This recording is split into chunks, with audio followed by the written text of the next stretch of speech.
Levy वसुलीच्या वादातून सलग 8 दिवस ठप्प असणारे कांदा लिलावा लासलगाव बाजार समितीत शुक्रवारी सकाळपासून सुरू झाले. पहिल्याच दिवशी सकाळच्या सत्रात 16,000 क्विंटलची आवक होऊन त्यात सरासरी 1,500 रुपये भाव मिळाला. इतर बाजार समित्यांमध्ये मात्र कृषी मालाचे व्यवहार अद्यापही सुरू झालेले नसल्याने शेतकऱ्यांची कोंडी कायम आहे.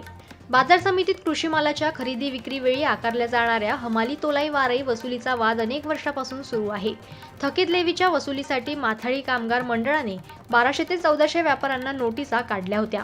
त्या विरोधात व्यापारी संघटनेने न्यायालयात अपील करीत स्थगिती मिळवली. नंतर व्यापाऱ्यांनी हमाली तोलाई कपात करायची नाही, त्यामुळे लेवीचा प्रश्न उद्भवणार नसल्याचे निश्चित केले. यामुळे माथाडी मापारी दैनंदिन कामकाजातून बाजूला झाले. जवळपास 15 बाजार समित्यांनी लिलावा बंद ठेवण्याचे जाहीर केले.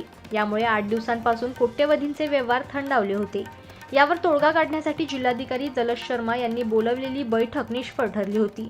प्रचलित पद्धतीने हमाली तोलाई आणि वारई कपात करावी हा निकष ठेवत कृषी मालाचे लिलावा सुरू करण्याची सूचना शर्मा यांनी केली. या घडामोडीनंतर लासलगाव बाजार समिती संचालकांची बैठक होती. त्यात प्रचलित पद्धतीचा अवलंब करून लिलावा सुरू करण्याचे निश्चित करण्यात आले. त्यानुसार शुक्रवारपासून लासलगाव समितीत लिलावा सुरू असल्याची माहिती सचिव नरेंद्र वाढवणे यांनी दिली.